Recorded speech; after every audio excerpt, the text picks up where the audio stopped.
الله قاسم الجبارين مبير الظالمين مدرك الهاربين والصلاة والسلام وتحية والإكرام على النبي الأمي المكي المدني الهاشمي الذي سمي في السماوات بأحمد وفي الأراضين بأبي القاسم محمد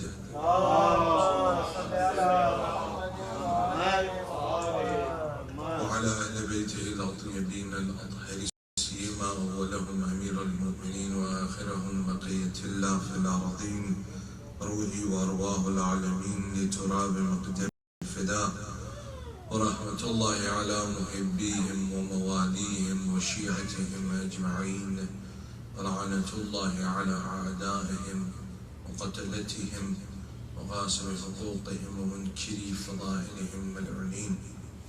أما بعد, for the happiness of Hazrat Zahra Marziyah, for the enlightenment of the graves of the Ummah of the graves of the Shuhada, Ulama and Siddiqeen, for the safety of the followers of Ahlul Bayt around the world, and for the safety and the hastening of the reappearance of Hazrat Baqiyatullah al-A'zam Marwamun al-Fida, and the loudest salawat.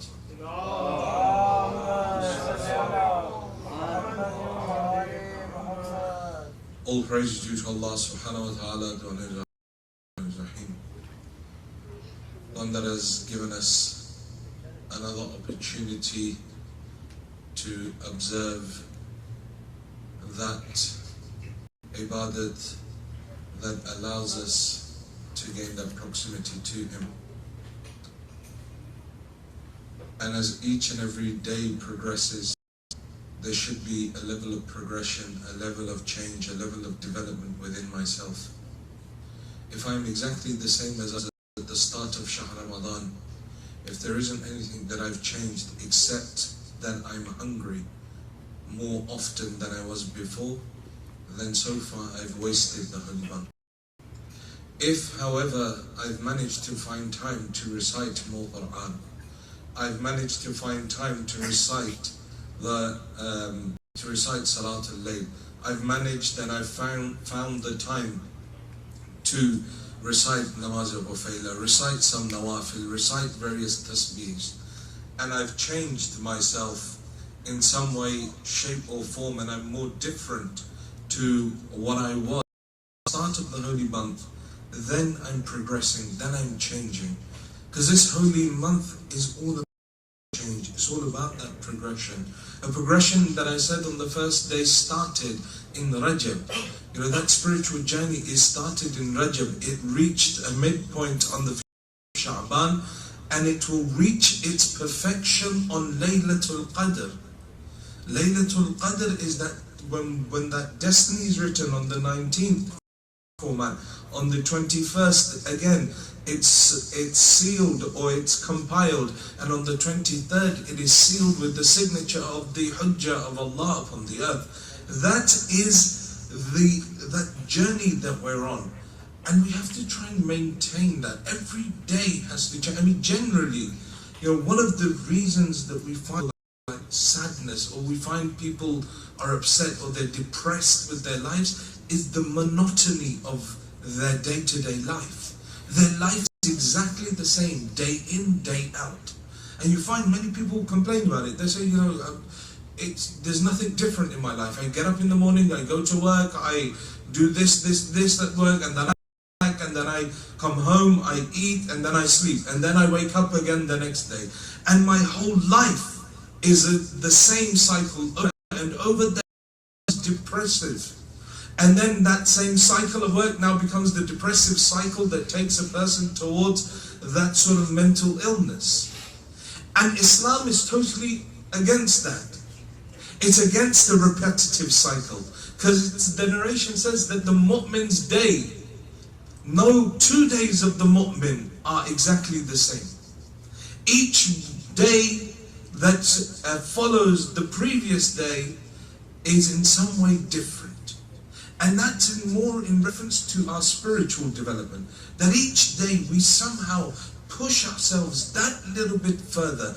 We live each day to the best that we can live. We live each day like it's our last. And so that constant change is there, that constant is there that removes that monotony from our day to day. So even if we're going to work and we're going and doing the same things over and over, and we're becoming upset that we're being forced to do the same things over and over, but when it comes to my salah that I'm praying at work or praying at home, I make sure that I change it in some way. I make sure that I improve it in some way. I make sure that I add something to it so that it breaks the monotony, because our salah as well, our ibadat becomes monotonous. It becomes a checkbox.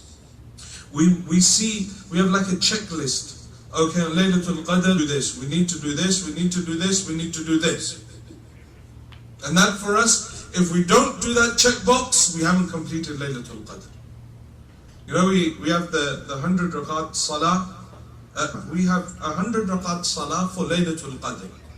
But it's a mustahab salah. What we do is, because we spend our days, we spend our lives not praying salah on time, not offering our salah correctly, we waste our Laylatul Qadr trying to make up our qada salah.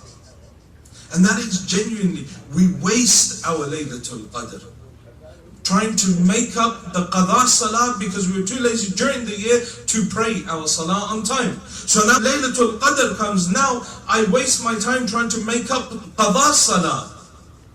And that salah, like it baffles me as to what is the purpose of that 100 rakat salah. It's ticking a box, but it's not ibadat. Because actual ubudiyyah, actual ibadat is one where a person has khushu', a person has concentration, where a person has, love for it. There, we're going at such a speed that no one knows what they're saying. Everyone's head is bruised by the end of it, their noses are squashed, their knees are hurting because they're constantly going up and down, and towards the end of it, it's just the floors coming one back and forth. One Maulana, and he was saying that he doesn't usually do this, but he was forced to do it. Because generally this is just our culture, Indian and Pakistanis. Iranians, Iraqis, everyone else has never heard of this thing of Laylatul Qadr, praying qada salah. It's just we have our special things that we do in many things. And so this is one of our innovations, as it were, for Laylatul Qadr. And he said, they asked me to lead it.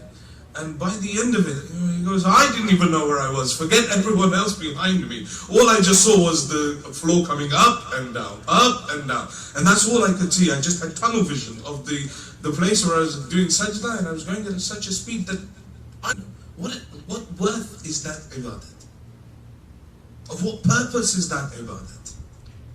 But we think it's perfectly acceptable because we have to tick the box. But there's no inherent benefit to it. There's no soul to that action. And so when we continue these soulless actions, then we end up becoming depressed with our worship. Now I don't want to recite salah because my salah depresses me, because it's soulless. Because I've recited the same thing for 30 years over and over.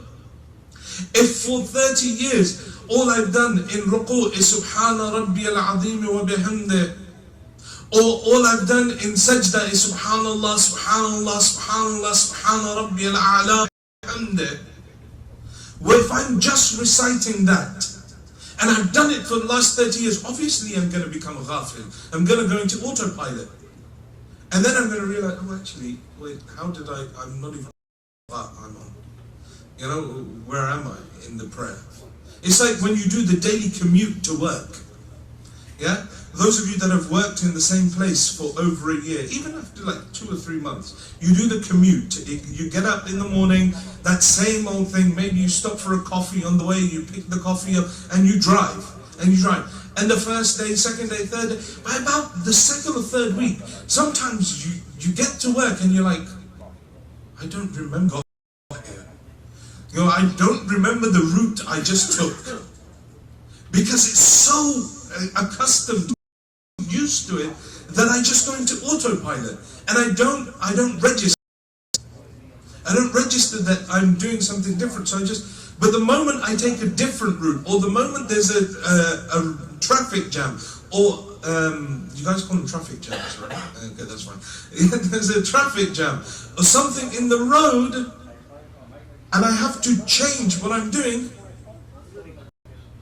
then what happens is that I suddenly wake up and I have to think. And it's the same with worship, it's the same with ibadah. If I don't change the route I'm taking, if I don't change the surah I'm reciting in the first and the second rakat, I'm just going to be ghafil.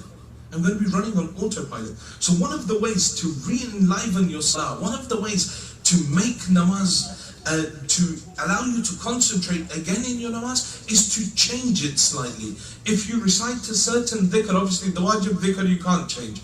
Let's not pigeon those. But you know, the mustahabat, you know, after Surah Al-Hamd, you can recite, you know, always recite Allah, then recite Surah Kawthar, or recite Surah Nas, or you know, something else, something that it triggers your brain into thinking that, wait, this is different. And that's what will give the soul back to our worship. If our fasting is just hunger and thirst, and I haven't tried to do something extra, then it will be a soulless, mind-numbingly boring action. But if I do something different, and I change my life in some way, then it's going to be better. I'll realize that I've got that soul back into it. Yesterday we discussed the idea of su'e zan, and we said that there are two types, one very bad, one bad. The su'e zan, having bad opinion of Allah, very bad, of people, bad. And I said then there was one thing that is good, and I needed to, and I'll finish that off today, one type of bad opinion. But there is, and then we spoke about the 5 causes that makes a person suspicious. What are those diseases that cause a person to become suspicious, to develop su'e zan? Now I don't know whether I should test everyone. You know, should go over it. Who remembers what those 5 causes were? Jealousy was one, alhamdulillah. Quick to judge. Quick to judge, yeah.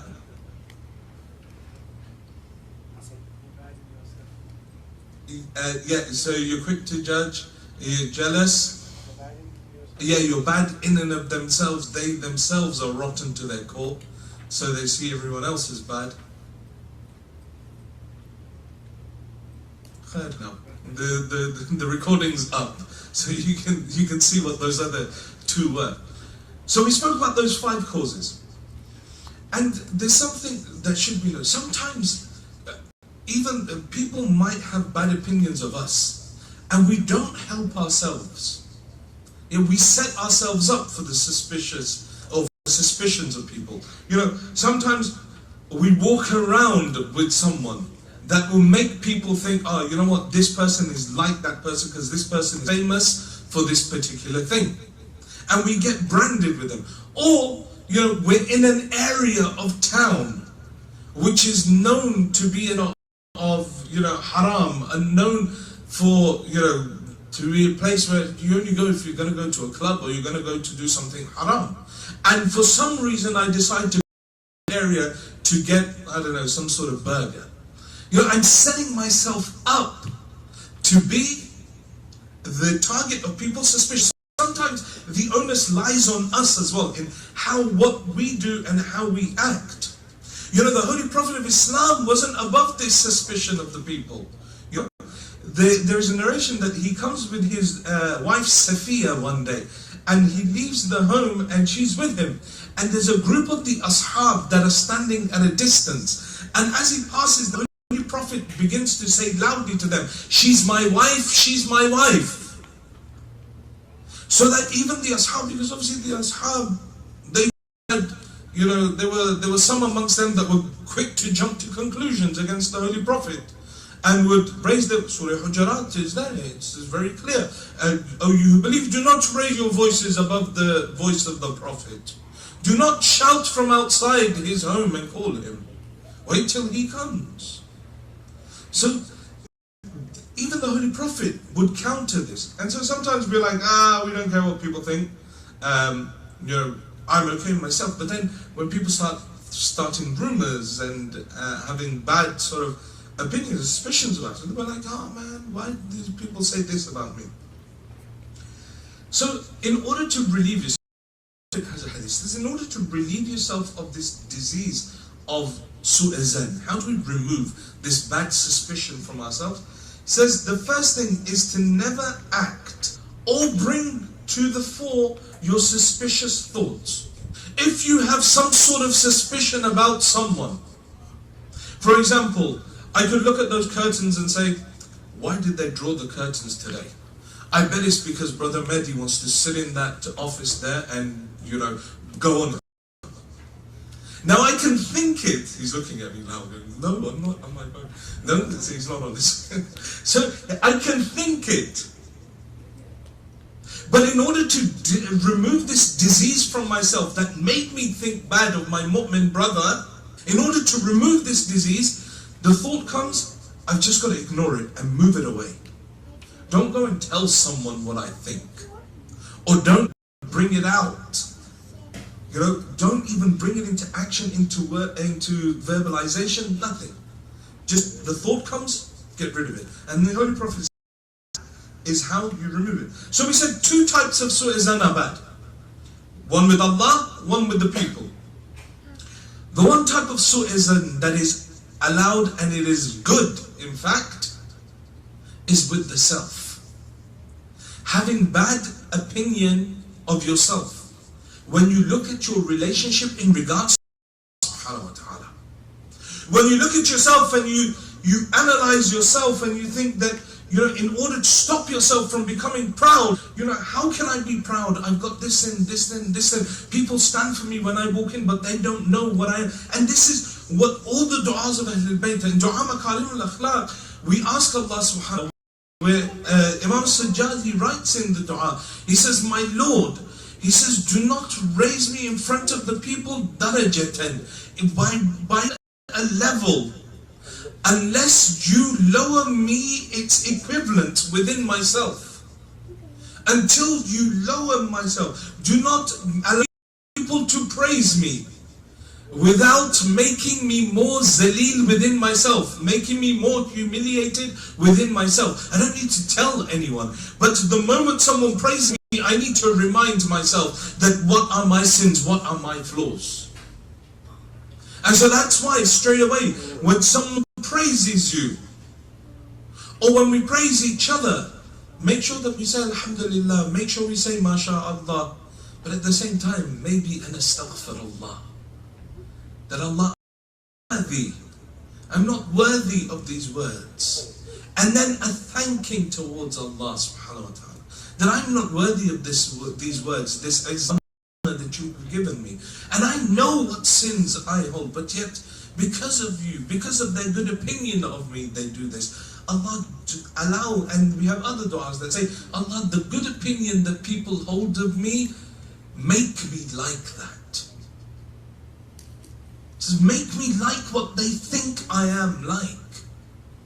So the one time that we can have su'a zan, and it is good, is with ourselves.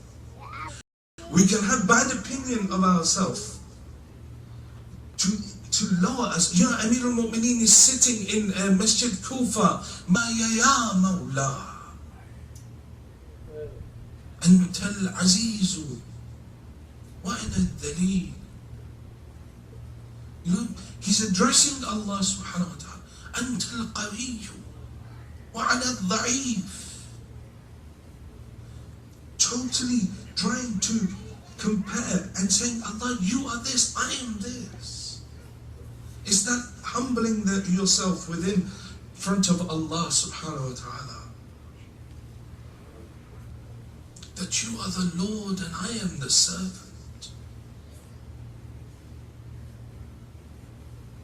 Alhamdulillah alladhi tahabbaba ilayya. That praise be to that Lord who shows me love. In the Abu Hamza al-Thumali you recite, فَهُوَ غَنِيٌّ عَنِّي. And he's needless of me. Just praise be to that Lord. that shows me love. وَهُوَ غَنِيٌّ عَنِّي. He doesn't need me. He's needless of me, but he still shows me love. It's the mercy of Allah. That even you in dua al-Rajab, say, يَا مَنْ يُعْتِ الْكَثِيرَ بِالْقَلِيلِ يَا مَنْ يُعْطِي مَنْ سَأَلَ يَا مَنْ يُعْطِي مَنْ لَمْ يَسْأَلْهُ وَمَنْ لَمْ يَعْرِفْهُ تَحَنُّنًا مِنْهُ. Oh, the one that gives to the one that asks from him. Oh, the one that gives to the one that does not ask. Oh, the one that gives to the one that does not even acknowledge his existence. تَحَنُّنًا مِنْهُ وَرَحْمَةً. Out of his eternal mercy. When we look at that mercy, and then we look at our wretched state, we need to start making ourselves insignificant, having that su'azan. Not a single grain of pride in our hearts will stop us from entering Jannah. One of the teachers of akhlaq was asked that what is the lowest form of pride? What will stop us from entering into heaven? He says, even if you are proud on the laces that are in your shoes, this will stop you from entering Jannah. I walk around, the car that I have, the education that I hold, the ability I have to speak, the way that I look, the way that I can cook, all these various things that I think aren't, something that will stop me. But yes, that pride, that disease will drag me to hell. Because in some way I think that I'm better. I think I'm above. So these are those diseases. When you consider yourself to be small and insignificant, you don't get offended by people. When you've annihilated the self, the lowly self, you don't get offended by people. You don't get upset if someone doesn't stand for you. You don't get depressed. You don't get angry. Because you realize that you're insignificant. Whatever is the will of God is the will of God, and you are submitting to the will of God. You've relinquished control. The times when people get certain issues psychologically, a lot of the times is related to a person's locus of control, the perception of their locus of control. That they perceive themselves not to be in control of their lives. That loss of control then leads to a spiraling. And it gets more and more depressive, more and more anxious, more and more agitated. Till it leads to a full-blown psychological disorder. But when a person relinquishes all control at the doors of God, then it doesn't matter what problems come his way. See, the desire for the dunya is actually an endless pursuit. It's something that will never end. Though it's finite, and we can reach it. You see the people that have the lives that we want. They have all the money, they have all the supercars. They have everything. But yet they desire more. Or they reach a point where now they can afford anything, they still think there's something missing. And it's that thing that money can't buy. And they try everything to try and buy it. And we think that we can somehow get it by, attaching ourselves to these things. I look at the brochure, I said to you on the first time, we look at the brochure, we look at the commercials, and we think, you know what, I'm not buying the product, I'm buying that happy life that that person has in the commercial. Look how happy he is driving his car. Look how happy he is with his Lamborghini or his Ferrari. I want that life. I don't want the product per se. And so we buy into the lifestyle, but then the product, we realize that we're not there. We have this aspiration, and the society that we live in, you've even got an event here in Houston, supercars and suhoor or something silly like that. People are going to ogle and look at other people's possessions. and they're going to obsess over someone else's car. They can't own it themselves, they don't have it themselves, so they go and they want to look at someone else's car and that materialistic life, and then have suhoor after. See, that desire, like, oh, I think it's such a nice car, I think that, I want to look at it. Why drool over someone else's possession? You're drooling over someone else's possessions, over someone else, but yet the car or their possessions does not define the man, does not define the woman. But the problem is that in the society that we live in, it does. We need to change our mindsets, the ways that we look, the things that we do. The material world will never be able to fulfill what we have, that craving inside, to somehow reach higher planes. That is linked to the soul, because the soul is limitless.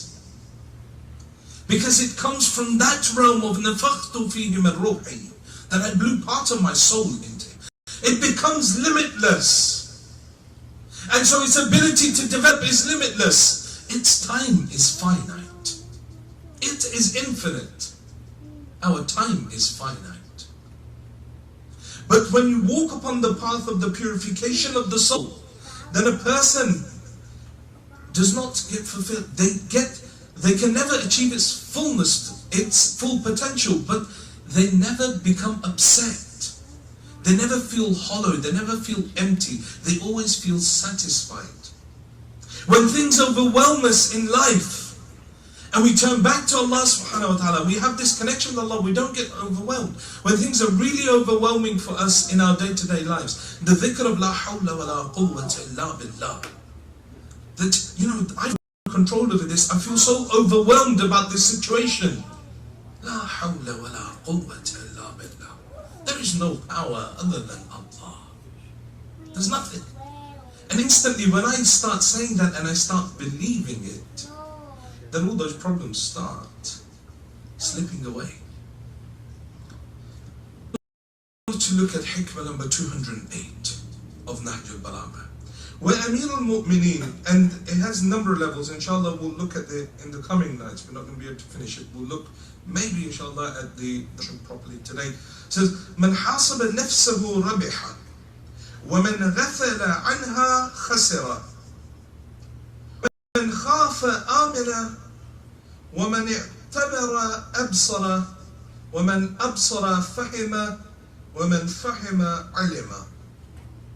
It says, he who takes account of himself will profit, will benefit. The one that does muhasibah. And the one who does not muhasibah will lose, is at a loss. The one who fears has khawf, fears safe. And the one who learns lessons from things that he sees develops perception. And the one who perceives gains understanding. And the one who gains understanding secures for himself knowledge. We're going to look at the first portion, this concept of muhasibah. That the one who takes account of himself profits. And in hadith from Imam salawatullah wa salamuhu alayhi, the Imam says, the one who does not take account of himself at least once every single day, when he performs, or is not from us, laysa minni, he's not from us. The one that does not do muhasibah of his nafs. In another narration from Amir al-Mu'mineen, says the one who takes account of himself, of his soul, will understand his defects. No, we're trying to look at our defects, we're trying to fix ourselves, to try and reach that state of happiness. To fix ourselves, Amir al-Mu'mineen says that do muhasibah, because it will show you your defects. And he will know his sins, and he will repent for the sins, and he will amend defects. Then when a person looks at their self, and they contemplate over themselves, And they find that time to analyze themselves, the defects. And there is a reason why we don't like to introspect. We don't like to go in and look at ourselves. And it's always easier to find the faults in others. Because the devil that dwells within is far greater and far more ugly than the devil that dwells outside. See, when a person goes through all the realms of spirituality, the final stage that a person reaches after traversing 14 stages that Allama Tabatabai highlights in Lubul Lubab, in Kernel of the Kernel. So after traversing the 14 stages, and he goes past the realm of khulus, he's now defeated shaitan and shaitan influence on him. He says, at that final stage, I saw myself standing in front of me. The final stage, before entering into heaven, before being successful. قَدْ أَفْلَهَ مَنْ زَكَّاهَا. Final stage of entering into heaven is being able to defeat the self. Being able, successful, Allah says, is the one that's purified. After taking 11 or 12 oaths within Surah Ash-Shams, says, I swear by the sun, I swear by the moon, I swear by this, I swear by that, I swear by this. I swear by the soul and the one that inspired it. قَدْ أَفْلَحَ مَنْ زَكَّاهَا. Successful is the one that purifies it. But that purification can only happen when one introspects. He looks into the demons of his own soul. He dives into the darkest parts of his own psyche and realizes that how bad he or she truly is. It's easy to blame other people for the problems in my life. But I always hate when someone says, the reason, I can't be friends with you, I can't, is because of this trait, or these traits that you have. The reason why the marriage broke, the reason why, and these are touchy subjects, I'm going to talk about them. But it requires huge introspection. It's not always their fault. It can't be. The reason why I've fallen out with this person and that friend of mine is because they did this to me. It's a bit early. Maybe Asr.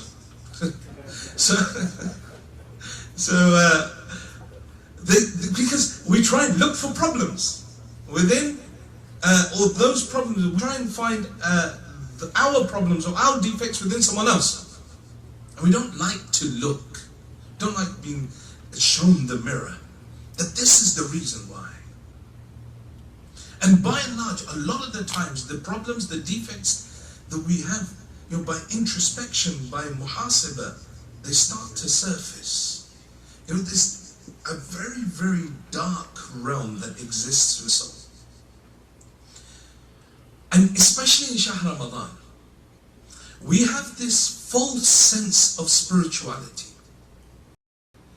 When we're going through the month, we start feeling more and more spiritual. We think, yeah, this is good. You know what? I've changed my life. I can do this. I can carry on with this. I feel spiritual. I hear a speech and I think, you know what? That really charged my spiritual batteries. I feel really spiritual. And then I walk out the masjid and I realize that someone's walked on my shoes. Left a big footprint in there. It's a really big footprint. I said, which Sasquatch stepped on my shoe? Where did my spirituality go? The anger that was there, that's not spirituality. So then what is this that I see, that I perceive? Allama Tabatabai gives the example beautifully. He says, imagine a fountain that has loads of rubbish in it. And you leave it for a little while. after weeks of it not being touched, all the rubbish sinks to the bottom. In the holy month, we stop listening to music, we stop looking at haram, we stop texting haram, we stop saying haram superficially. All the rubbish sinks to the bottom. He says, now as man gets a false perception of his spiritual self being more holy, more clean, all it takes is a stone to fall inside the pool and all the rubbish comes back up. Our role is to get right to the bottom and lift out all that gunk that exists within our soul. And we can only do that through Siddah. And we can change our lives. And we can change our habits. Admittedly, Amir al-Mu'mineen said, if you want to change any habit in your life, do it before you're 40. After the age of 40, your life begins and it's very difficult to change. You can change, but be harder. Change your life positively before you hit the age of 40. And once you go over that point, it becomes more difficult to try and change your life. So the one, in another narration, Amir al-Mu'mineen says, the one that takes account of himself, he prospers. That muhasibah. So when should we do this muhasibah? How should we do it? What should we do it about? You know, if I said to you, look, find some time within a day, and we might say, okay, you know what, I say, no, you know, I've got to go to work, it's not enough time, and I can't sit down and do muhasibah. I can't sit down and meditate. I can't sit down and introspectively look at myself. Because this is that meditation and things like that, where tafakkur hayatu qalbi al-basir. The hearts that can see, tafakkur is their life. The hadith, or 1 hour's contemplation is equivalent to a year's ibadat or 70 years of ibadat. Because it's every person, they find all the problems, the faults within themselves. That introspection. So when should we do it? There's a hadith from the 6th Imam. He says that when you get into bed, إِذَا أَوَّيْتَ إِلَى فِرَاشِكَ, when you get into bed, then look at yourself, introspect at yourself. What is it in the day that you put in your stomach? So he says, do it at the end of the day when you get into bed. Now there's no excuses, you're in bed. There's nothing to distract you, unless you want to open up Facebook and check the updates. But other than that, once you put that away as well, put down WhatsApp conversations, got tired of everything, then look at yourself. Says the first stage is look, what did you put during the day? What did you place within your stomach during the day? Was it halal? Where did you eat it from? Where did you get the money that you bought that food from? Analyze yourself.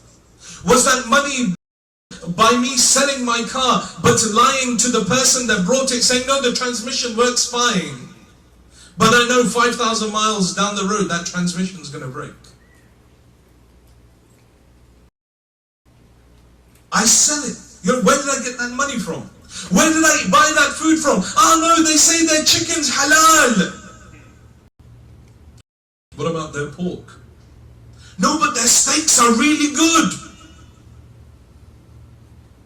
Do they use a separate grill? Are they of Ahl al-Kitab? Do they clean their utensils? You see, sometimes in the pursuit of our stomach, one of the signs of the reappearance, one of the signs of the end of days is وَبُطُونَهُمْ آلِهَتُهُمْ. Their stomachs will become their gods. Now the law of God on one side, haram. I say, you know what, I'm still going to go to the place because they make halal steaks. How can a halal place have haram there? Yes, but we have no option. Yes, you have to go and get meat yourself and cook it at home. Yes, but they say that they do a halal, section. What about the pork? Where do they cook that? All of these are things that affect the spiritual self.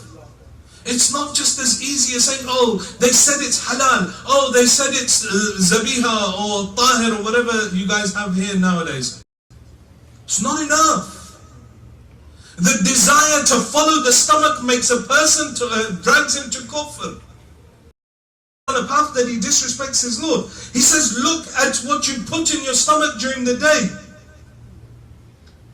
And then analyze your day that you have lived. What is it that has been written in your, will be read to you in your akhirah? What deed have you done today? The Imam says, analyze two things when you get into bed. Muhasiba. When you do this muhasiba, says, hasibu qabla an tuhasib. Take account of yourself before someone, Mumkin and Nakira, taking account of you, before Rahman is making you write your whole life out. That book, that it will be written. What is it that I added to it today? When that book is handed to people in the barzakh, on the day of Qiyamah, when it's handed to them in the grave, they will look at it. مَا لِهَذَا الْكِتَابِ لَا يُغَادِرُ صَغِيرَةً وَلَا كَبِيرًا. What is this book? What a wonderful, odd book this is. That it does not omit the large sins, all the small sins, everything is in there. At this moment, at this time, he looked there. To that detail. He looked at that na mahram. He went to that place. She looked at him. These are all things that we have to, and this muhasabah, we have to be so stringent with it. And we have to be brutal with ourselves. The same way that we're brutal with our business partners, that where did this cent go and where did that cent go, and I need the accounts for all of it. When I take account of myself, it needs to be like that. It doesn't need to be like, oh, okay, I went to eat at a haram place, but it was okay, the meat was halal, it should be alright. No, it needs to be stringent. Then why did I go to that place? What is my obsession? Why am I worshipping my stomach? And when this muhasabah happens, you know, there's the beautiful story. I'm going to conclude on that. Mullah Hadi Sabzawari is one of our great scholars that lived over this past century. Wrote over 52 books. And he writes a book, Sharh Manzuma, which is still today, it's studied in the Hawza as one of the basic texts when it comes to logic and such things. One of the ulama decided he would go to Sabzawar and try and find something out about the life of Mullah Hadi Sabzawari. And so he says, I embark on this journey, I reach Sabzawari. Is there any other living relatives? They say, look, there is his great-great-granddaughter. She's alive, she's about 80 or 90. But she's the only living relative that had met Mullah Hadi Sabzawari, or that was close enough to remember some story. So this alim, Ayan Sariyan, if I'm not mistaken, he goes to visit her. He goes to see her, and he says to her, like, tell me about your grandfather. He says, my grandfather was that individual. I'm telling you what muhasibah does to a person. When I read it earlier today, it made me cry. That where am I and where are scholars? Where are we in our spiritual journey? Where were they? You'll see what I mean. She says, my grandfather would grow his own wheat. He would, whenever it would come to the time to reap, he would get all the wheat, he would make a pile and leave it out in the field. He said, for 3 days, leave it for the birds to eat whatever they need to eat, because it's their haqq as well.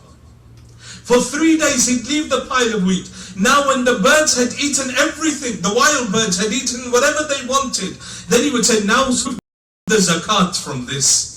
And then the remaining he would take and he would make flour out of it, and that's how he'd make his food at home. Says once my grandfather and my grandmother, they went on to Hajj. On the way back from their Hajj journey, my grandmother died and they came Kerman. Says my grandfather, so heartbroken. Mullah Hadi Sabzawari says, so heartbroken at the death of his wife, decided not to go back to Sabzawar. And he stayed within Kerman.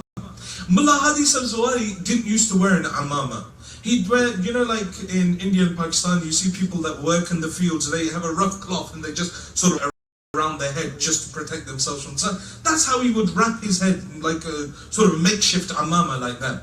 Says that he went to the nearest Hawza, Kerman, and he walked in and he said, I need a place to stay.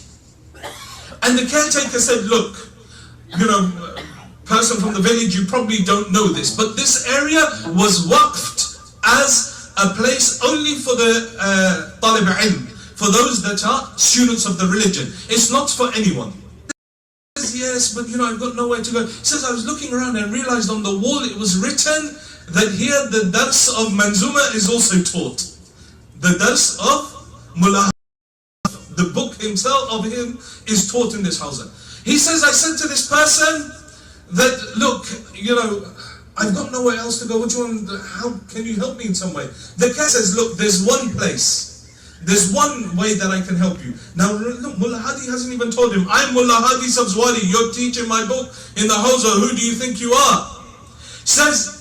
I said to him, he said, okay, fine. What I will do is I need help, because let's split the duties. You go for the toilet cleaning and the cleaning of the sahan, and I'll do this. And I'll give you space in my room. He says, I accept. The rest of the story tomorrow. We pray to Allah subhanahu wa ta'ala to forgive our sins. Pray to Allah ta'ala to forgive the sins of our parents. Oh Allah, those who are ill, give them shifa. Those who are in debt, clear their debts. Oh Allah, keep safe the Shia of Ali Muhammad around the world. Oh Allah, is the reappearance of the Imam of our time, and allow us to be amongst his true muntadhirin, his true awaiters, for the acceptance of these du'as and any other du'as and the brothers and sisters abroad. Please recite 3 loud salat ala Muhammad wa ali Muhammad.